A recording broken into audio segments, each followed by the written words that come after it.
नाही मिळत आहे, त्यामुळे नागरिक जे आहेत ते अरे बाबा तुम्ही जरा आता लाडक्या बहिणींची योजना सुरू आहे,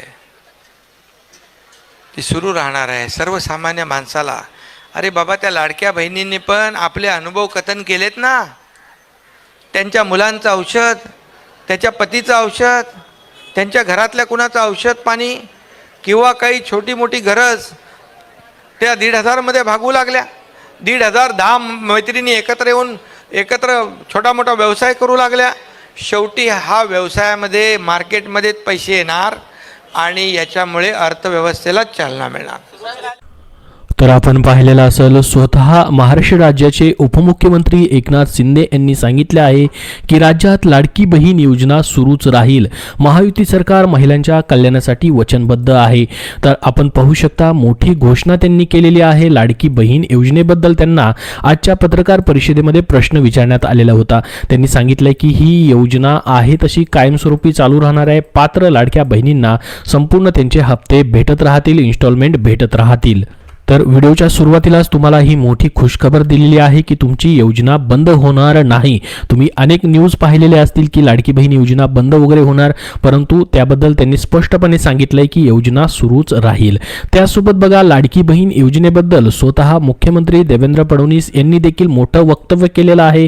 त्यामध्ये आपण पाहिलेलं असेल, मागं या ठिकाणी महिला व बालविकास विभागाने अधिकृतपणे जाहीर केलं होतं की 5 लाख लाडक्या बहिणींना अपात्र करण्यात आलेलं आहे. आता ज्या महिला अपात्र ठरल्या आहेत त्यांना मिळालेला जो निधी असणार आहे त्याबद्दल त्यांनी मोठी माहिती दिलेली आहे. ती खूप महत्त्वाची माहिती आहे, ती अगोदर आपण पाहूयात. कारण की बघा, तुम्ही जर अपात्र ठरलात आणि तुम्हाला जर शासनाने परत पैसे मागितले तर तुमचं टेन्शन वाढू शकतं. त्याच्याबद्दल त्यांनी खूप मोठी या ठिकाणी माहिती दिली. महाराष्ट्र विधानसभा निवडणुकीच्या वेळी महायुती सरकारनं आणलेली लाडकी बहीण योजना चांगली चर्चेत आहे. महिलांना दरमहा 1500 रुपये देणारी ही योजना आहे. आपल्याला माहित असेल ही योजना बंद होणार नाही असं मुख्यमंत्री देवेंद्र फडणवीस यांनी सांगितलं. तसेच या योजनेमुळे सरकारी तिजोरीवर किती भार पडला आहे हे देखील स्पष्ट केलं. तसंच ज्या अपात्र महिलांनी निधी घेतला आहे त्याबाबतही महत्त्वाचं विधान या ठिकाणी मुख्यमंत्र्यांनी केलेलं आहे.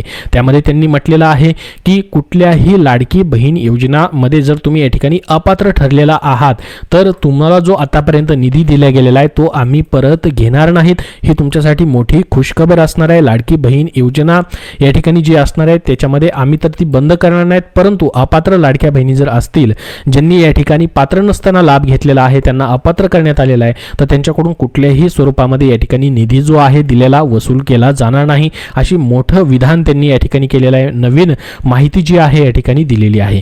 तर ही देखील माहिती आपण पाहिली. त्याचसोबत त्यांनी अजून एक महत्त्वाची माहिती दिलेली आहे. जसं की बघा, लाडकी बहीण योजना जी आहे, लाडकी बहीण योजना आमच्यासाठी केवळ आर्थिक मदत नाही तर आमच्या जगण्याचा आधार आहे असं दोन्ही भांडी करणाऱ्या महिलांनी सांगताच ही योजना कधीही बंद पडणार नाही अशी ग्वाही स्वतः मुख्यमंत्री देवेंद्र फडणवीस यांनी यवतमाळ जिल्ह्यातील या ठिकाणी एका कार्यक्रमामध्ये बोलताना माहिती दिलेली आहे. योजना कधीही बंद पडणार नाही अशी ग्वाही त्यांनी दिलेली आहे. त्यासोबत त्यांनी म्हटलेलं बघा, या भेटीत महिलांनी आणखी एक विनंती केली की सन्मान निधी म्हणून मिळणारे 10,000 रुपये दरवर्षी मिळावेत. यावर मुख्यमंत्र्यांनी सकारात्मक प्रतिसाद देत शासन पातळीवर या मागणीचा विचार करू असे सांगितले. तसेच काही वृद्ध महिला लाडकी बहीण योजनेसाठी पात्र नसल्याने त्यांना निराधार योजनेअंतर्गत मदत देण्याचंही मुख्यमंत्री देवेंद्र फडणवीस यांनी स्पष्ट केलेलं आहे. ही देखील मोठी अपडेट त्यांनी या ठिकाणी दिलेली आहे. आता बघा, लाडकी बहीण योजना चालूच राहणार आहे, ती बंद तर होणार नाही. मात्र ज्या अपात्र लाडकी बहिणी असणार आहेत त्यांचा निधी देखील दिलेला परत घेतला जाणार नाही आणि मात्र त्यांचा लाभ इथून पुढचे जे आता इन्स्टॉलमेंट भेटतील तेव्हापासून मात्र बंद होऊ शकतो.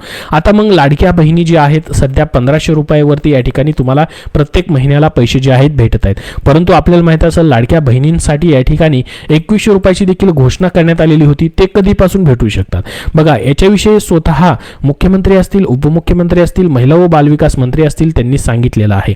याच्याबद्दल ज्यावेळेस पहिली पत्रकार परिषद झाली होती, नवीन सरकार स्थापन झालं होतं, त्यावेळेस मुख्यमंत्र्यांनी सांगितलं होतं की 100% आम्ही हा लाभ जो आहे तो वाढवणार आहोत आणि येत्या अर्थसंकल्पामध्ये त्याच्यामध्ये निर्णय घेतला जाणार आहे.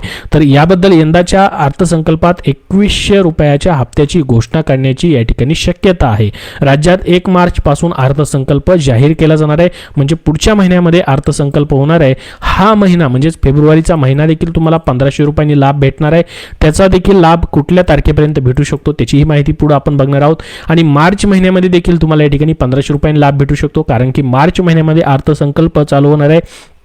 आणि टोटल बघू शकला आपण तर आतापर्यंत या ठिकाणी तुम्हाला टोटल वर्षाचे हप्ते पूर्ण न भेटता म्हणजे 12 हप्ते न भेटता या ठिकाणी 9च महिन्याचे हप्ते भेटणार आहेत, कारण की योजना लेट चालू झाली, 4 महिने लेट चालू झाल्यामुळे